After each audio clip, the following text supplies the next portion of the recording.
Hey guys, Huzzy bringing you another video, and welcome back to another Challenger Spectate. Today we're watching like a top 3, top 5 roughly Challenger player on a US. You may recognize them. It's Inspired, it's a pro player. You may also recognize a couple people from this game. So Max Law is a pro or ex-pro. Again, I don't follow the pro scene too much nowadays, but I do recognize his name. He's the enemy jungler. But recently we did a Kindred episode that a lot of you enjoyed. And we're actually going to do basically like a mini-series within Challenger Spectate for the next few episodes. Huzzy's kind of hidden or like not mainstream champions that I'm personally scared of. So I always define, what do I define a good or a bad champion? And it's gut feeling, if I'm completely honest. That's all HuzzyGames is. That's why I'm always fine with people disagreeing, because it's just my experience of League. And if I judge a champion being good or bad, it's if I'm scared of it being locked in against me, mainly. And I'm scared of Kindred being locked in. I'm also scared of Evelynn, and that's generally going to be the theme of this little mini-series. I don't know how many episodes we're going to do. There will be other roles. We're not just going to cover jungle. But I will say the reason that the first 2 episodes of this kind of mini-series within Challenge Spectate are junglers is because I'm scared of good junglers. Like, it's the role that can affect the game the most. It can go in lane phase. It gets the objectives, right? It gives you pressure in all lanes. So if you have a good jungler on a champion that I'm also scared of, it makes for jungling to me being the solo queue role if you want to make a difference. So when it comes to Evelynn, why am I scared of the champion? 2 things, really. Well, 3, actually. 1, very similar to Kindred, that genuinely, or generally, the only people that will play Evelynn are Evelynn players. Now, that might sound weird to some people, but there's many champions that you can get away with not really playing that much. But there are some champions, in order to be consistent with them, especially the higher rating you go, you need to know what you're doing, and you get rewarded for knowing more about the champion. Kindred's that, Evelynn's that, a couple others also that we may cover in the series are that.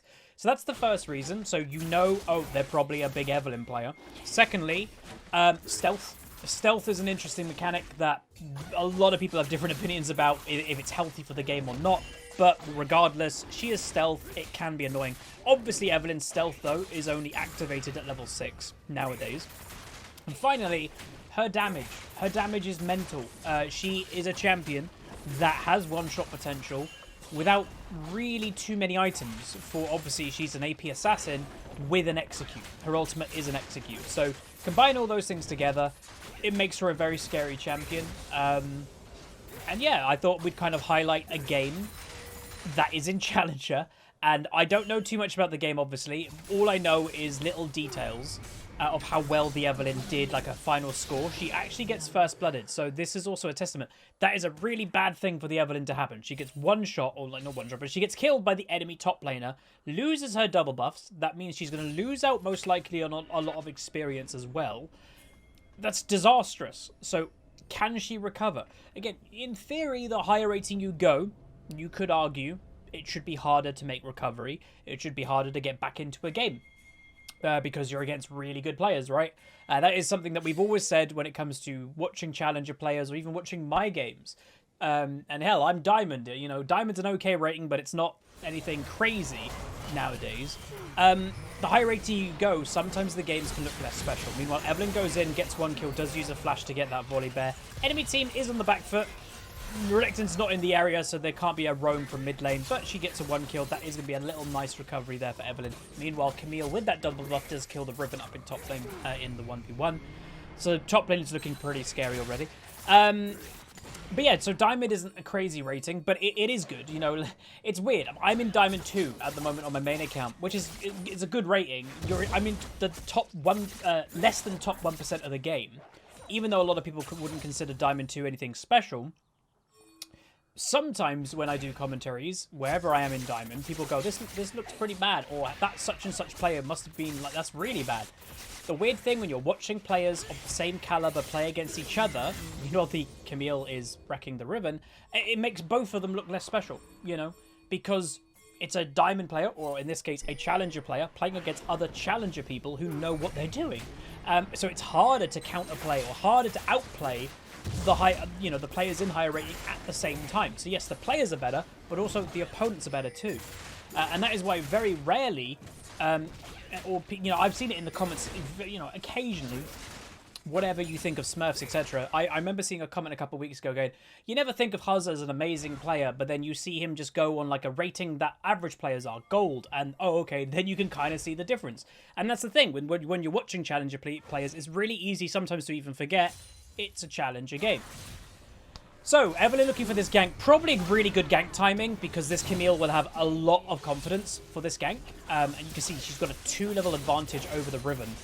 Now only 1 level. But yeah, the Camille with that Sheen wants to push the advantage. So what does the Evelynn do? Oh, my Riven needs to push the lane in so she doesn't get it frozen. The Camille's got a 3-0 lead. She's going to go aggressive on this Riven. Let's do a gank. And this is the awkward thing with top lane. Is one top laner has had no jungle pressure. Volibear has not been top. But that Camille got 1 kill on the Evelynn and now is legit screwed compared to the Riven. She's 20 farm down, 3-0 is the Camille.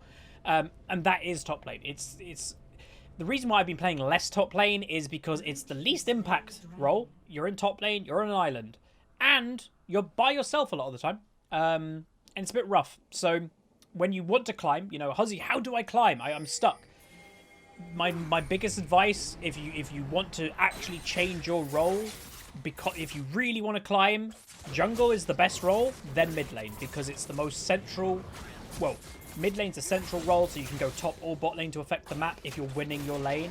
And jungle, clearly, as we said earlier, you are affecting the map. That's literally your role. Your role is to affect the map of League of Legends. So if you have a good game, you're probably going to be winning the map.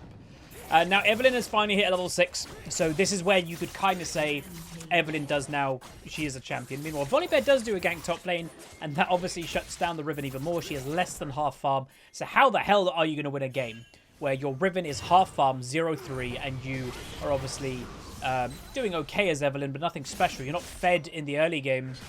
There, Camille is getting a little bit out of control. And worth saying, a little bit of a spoiler, Camille might make an appearance in this mini-series of champions that I'm a little bit scared of when I see it get picked. So, yeah, because Camille is a bit of a... She's not, like, mainstream, and that's kind of the point of this little mini-series. She's not really mainstream, but the people that play Camille usually are very good, or very scary, because she's a great snowballing top laner. And, doesn't even rely on snowballing a lot of the time. Anyway, Evelynn gets that skull. Ding's level 7. Gonna go back. One thing worth noting with Evelynn. Yeah, items. You need to get early items on her. Finishing that blue, obviously, Runic Echo, Smite. Very important for, just damage in general. But after, genuinely, I'd say Evelynn, after 2, maybe 3 items, yeah, she's got really high one-shot potential on most things in the game. You'll also note something in the mini-map if you look in the mini. Yeah, Thresh is waiting for a gank. Ashe is by herself. So this is where they're trying to recover this lane. Let's see if they can. Good play by Thresh, and they just simply don't have the damage. Riven, in that trade that was heavily favoured into red team, took more damage than the Camille did. Meanwhile, Volibear coming. This could be on, actually.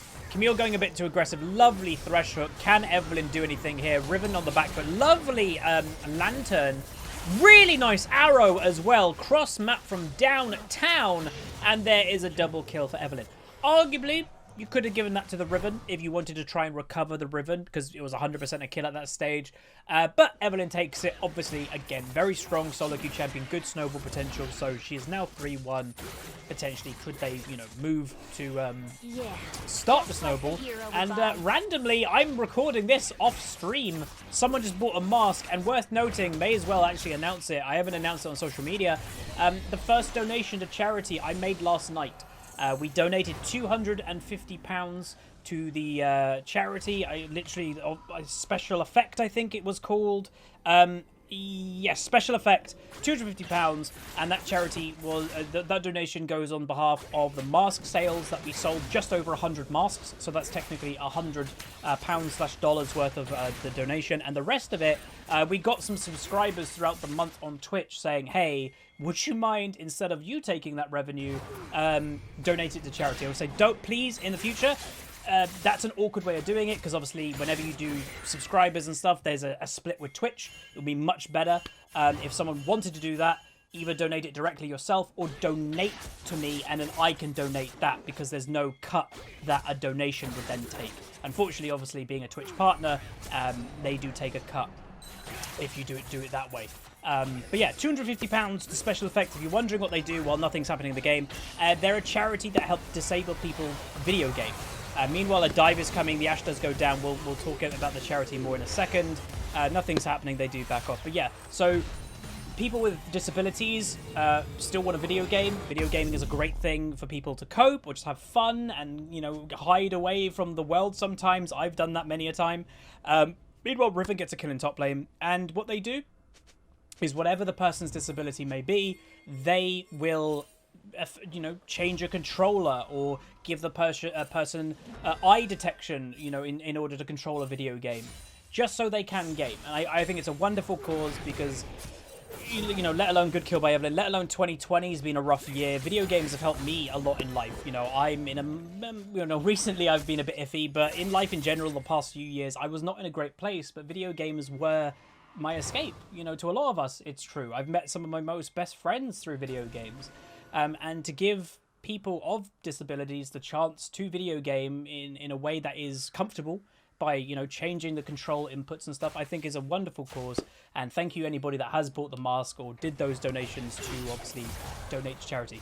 Worth noting, Evelynn damage, ladies and gentlemen. So yeah, we'll return to the commentary itself. But yeah, I just wanted to mention that. You know, wasn't going to, but the mask sale kind of prompted me there. Yeah, Evelynn damage. She obviously is quite strong now. But, you know, Volibear as a champion is considered also quite strong. And you just saw, Volibear was, what, 2/3 health? Evelynn, you know, EQ, auto attack. Volibear's nearly dead. And then her ultimate just to finish him off. Couldn't get away in time. Yeah, Evelynn's damage. This is why I said I am scared of this champion. And the weird thing, let me know in the comments if you agree or if you have the same experience. Again, that's all I can go off. Evelynn's get fed most games. It's rare for me to see a feeding Evelynn or an Evelynn that hasn't eventually popped off. Even if they have a very slow early game, like this, you know, Inspired, this game wasn't insanely fed in the early game. You know, it took to get to level 6 to start getting some of these kills, the you know, the double kill in top lane, etc. But they always end up getting fed. I don't know what it is. It's something about the champ. Could it be the stealth mechanic? And this is something that we can have a mini conversation within. Is stealth healthy for League of Legends? It's a weird one. You know, the stealth champions of League, I'm going to miss some. But Evelynn, Twitch, Rengar, Akali's got a kind of stealth of the W. And again, worth noting, there is a difference between stealth, I think, and camouflage. I cannot remember what the difference is. I think maybe one gets detected by towers and one doesn't. Something like that. Or if people are nearby, maybe they get to spot them versus they don't. I can't remember. But is it a health mechanic in the game as a whole? Again, it depends, like, I guess, 100% who you are. I know many a person, when it comes to video games, Milo Engage coming in, this could be a dead echo if he's not careful. If Evelynn decides she does not flash after him. Many people love stealth in video games as a whole. Like, you know, there's that new samurai game, Ghost of Tsushima. That is a potential stealth game. I'm not playing it as a stealther. I'm playing it as a samurai that, you know, face me people. But there'll be many people that love the stealth aspect of that game. I personally don't love stealth in any video game. But that's just me. Meanwhile, enemy on the aggressive note. Will Thresh go down? Will Renekton get killed by the Jhin ult? He just survives. And that was the last shot of Jhin too. Evelynn going in, doesn't get the kill. Jhin actually ends up going down. Don't even know how. W, I guess. And that was obviously another bad team fight for red team. So this, you know, is still in blue team's favor. If you guys didn't see, Riven just teleported, doesn't get a kill. Meanwhile, Camille stayed top lane, killing the top lane tower, I think. And then obviously extending her farm lead. So overall, a bad experience for red team. You know, if this game is potentially going to be in red team's favor, well, there's not too much that's going amazing for them. You know, if you're wondering, we haven't even mentioned Renekton mid. Yeah, Renekton mid has seen a growth in popularity in the past year due to what I would say annoying, generally assassin picks in mid lane. So Echo, Akali, even Yasuo to an extent, and I presume maybe even Yone when he comes out.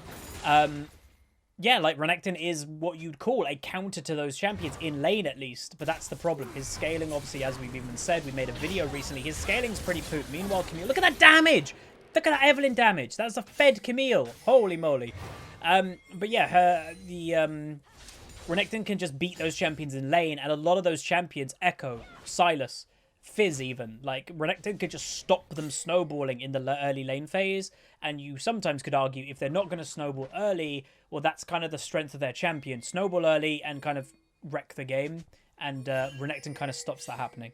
Meanwhile, potential big play happening on Volibear. You can see there is currently a 2-level difference in the jungle. The charm from Evelynn coming through, Bard also in the area, making the escape possible. Because, yeah, that would have been a dead bear if the Evelynn were to actually have got a hold of him. Meanwhile, teleport coming through by Camille gets onto the Ashe. She is in definite danger because she survived. Oh, unfortunate hook. Can she survive enough? There's the Jhin. Gets one shot, even though he cleansed the taunt by, or charm technically, by Evelynn. And somewhere in red jungle, a Camille is lurking. Meanwhile, Renekton is just covering off the Echo in the 1v1. We'll also say it's not a completely free match for Renekton. Echo is a champion, obviously naturally very strong right now. Renekton may get outscaled in the 1v1 in that matchup, so he has to be careful throughout all mid and late game. Yes, he can stop the snowball happen. You can see Echo in this match is currently 0-2, not having a great performance, but he's out farming the Renekton. And the later the game goes, you could argue the Echo could be in a bit of danger. Now a potential dive is coming through. Always scary to tower dive an Echo. Reminding people he has an ultimate to survive. Renekton dives and gets killed. Not sure what that was about. Echo throws his ultimate. Echo's going to try and fight. Does get killed, though, in the end by the Evelynn. Pretty nice kill there. You know, arguably okay, but you wouldn't probably want Renekton to die in that situation. Dragon up, by the way. Both teams, I haven't really mentioned, have a dragon each. Evelynn got the Infernal, and the blue team has the Mountain. And now it is an Ocean map, naturally. Ocean map, arguably not too useful for an Evelynn, who obviously has her regen mechanic in stealth. So if you watch Evelynn's health right now, she's just over half health. She goes into stealth in a couple seconds, and you can see, well, for a couple seconds there, you saw she was starting to regen. If I'm completely honest, I would say, you know, I do think Evelynn as a champion is very much on the strong side. As I said, with this mini-series within Challenger Spectates are the hidden gems, really, in League of Legends that I'm scared of. Would I call them overpowered? Maybe not overpowered, but they are definitely on the strong side. My argument is, okay, she's got good one-shot potential, good damage, etc. Does she need the regen mechanic? I don't know. Or maybe there should be a limit to it. She regens to half health, not regens to full health. I don't know. But sometimes you forget that Evelynn has basically an inbuilt Warmogs in her kit. And obviously Ocean Dragon is regen that, again, Evelynn doesn't really need. Item build, though, very aggressive. And this, by the way, is a common item build for Evelynn's too. We did say her damage is insanely high. Well, part of that is because Evelynn's build insanely aggressive. The Magi second that you guys saw is not out of the ordinary of this champion. It's quite common. Meanwhile, Jhin, a little bit in danger. Evelynn's going to just ult away to survive. Does return to the Camille, or sorry, the Echo.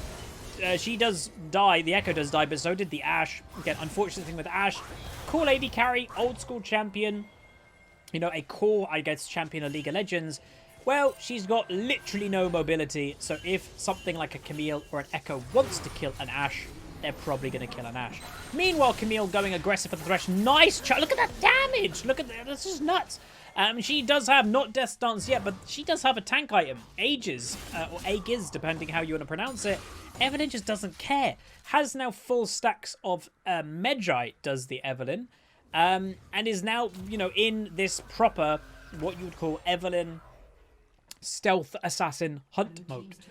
You know, the game has now turned into red team's favor. Gold wise, I would imagine it's going to be very heavily skewed in the jungle. So let's have a look. So 6.3 thousand. The Volibear has 9.8 thousand. Does the Evelynn. That is a insane difference at this stage of the game.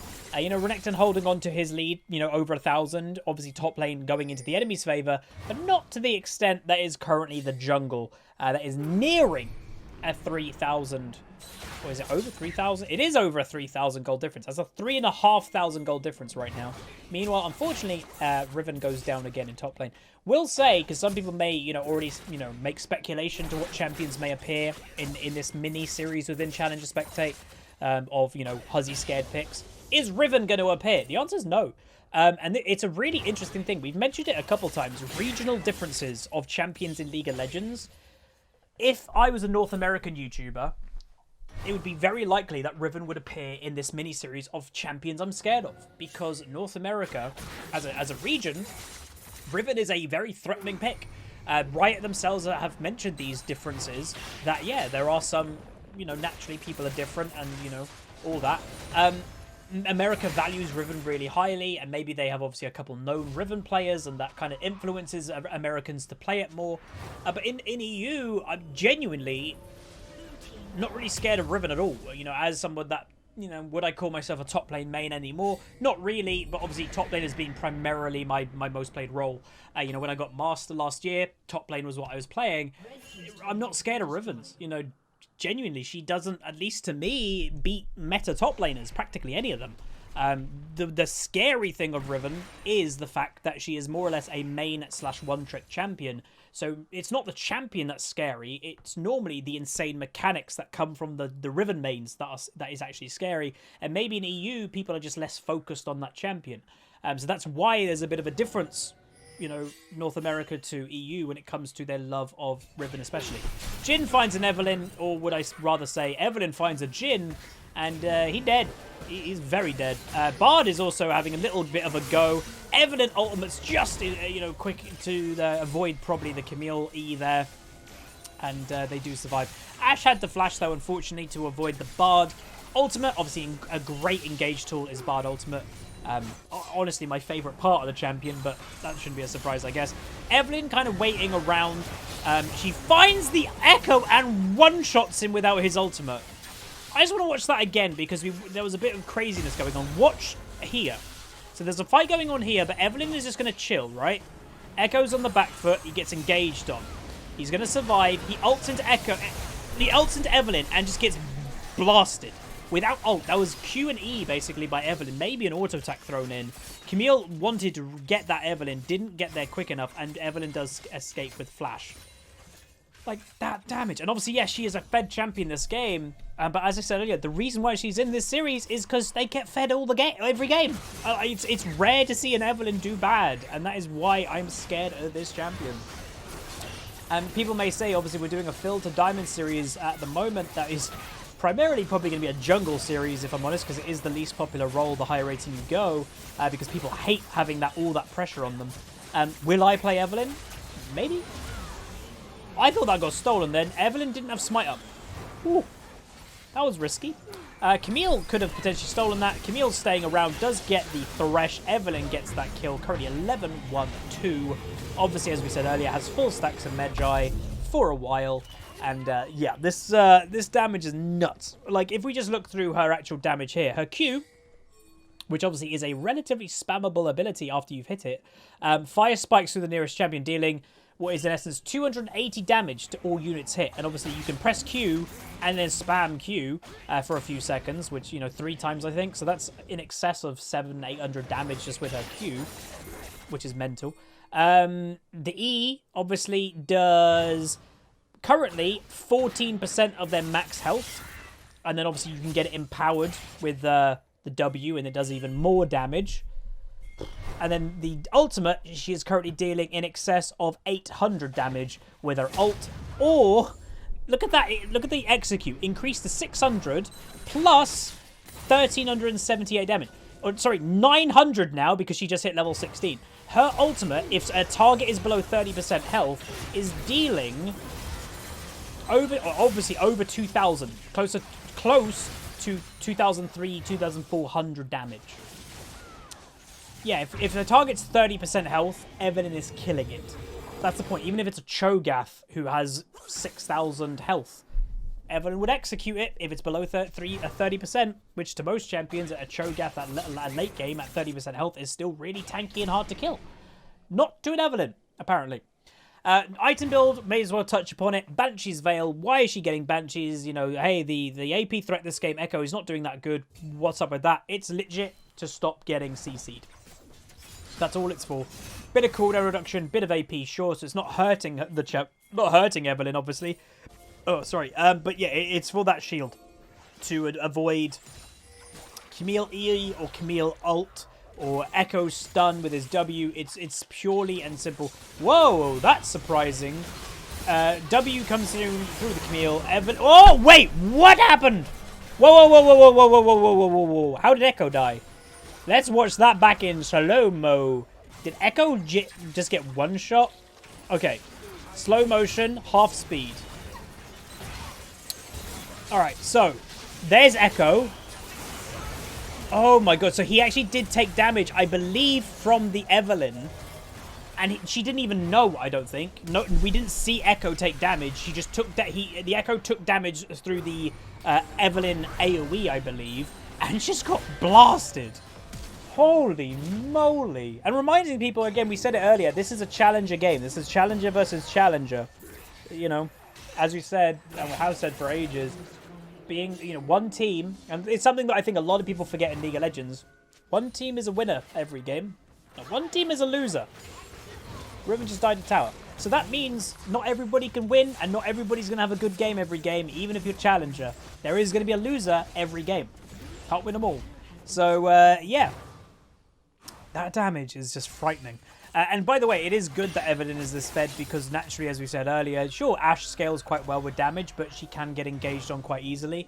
But, mid lane is supposed to be kind of the second/third carry role. And you have a Renekton who is naturally going to kind of fall off. Renekton's job, if you're wondering, when he plays mid lane in this type of situation, is basically just to deny rather than kill now. It's to stop the Echo doing his job of assassinating anybody he wants. So that's kind of what Renekton moves into mid to late game. He can do a bit of split pushing if he thinks he can take on somebody in a 1v1, but obviously does take Ignite, does Renekton mid, so you don't have teleport to come help your team. So for example, if they agreed, right, Riven, you group, Renekton, you split push, and he split pushes versus Camille, Camille kills him, well, Camille then can teleport to help. Renekton's dead or can't teleport to help. So that is something you do have to be a bit careful about if you are going to play Renekton with mid Ignite and you want to split in late game. But yeah. Item build now. Void Staff for Evelynn has come out. Naturally, because the enemy team should and are building Magic Resist. So you can see the Volibear has the probably start to a Spirit Visage. Jhin is a bit too deep, but reminding, why I've always said, does Evelynn get fed every game? Jhin, that was Evelynn's stealth, What's Jhin doing? Well, he got killed to an Evelynn. That stealth walked up to him. Maybe, when there's an Evelynn in the game or a Twitch in the game or a Rengar in the game, you've got to respect positioning more, obviously. But you turn off for 1 or 2 seconds, you miss position, you just don't think, you're dead to an Evelynn. That's kind of what she does, and there you go. They're all dead. Whew. Yeah, so hopefully this episode you guys enjoyed, and if you are looking forward to me doing this kind of mini-series within Challenger Spectate, do throw a like on the video, and obviously I can't take suggestions now because it's my personal list of champions I'm scared about, but what you can do in the comment section, you can guess. Have a guess, what's the top lane episode going to be in the next few episodes? What's mid lane going to be? Feel free to guess what champions am I scared of in League of Legends that we will feature now in Challenge Spectate. So yeah, please do like it though if you like the idea. Comment down below, and I will see you guys next time. And also reminding people, do subscribe.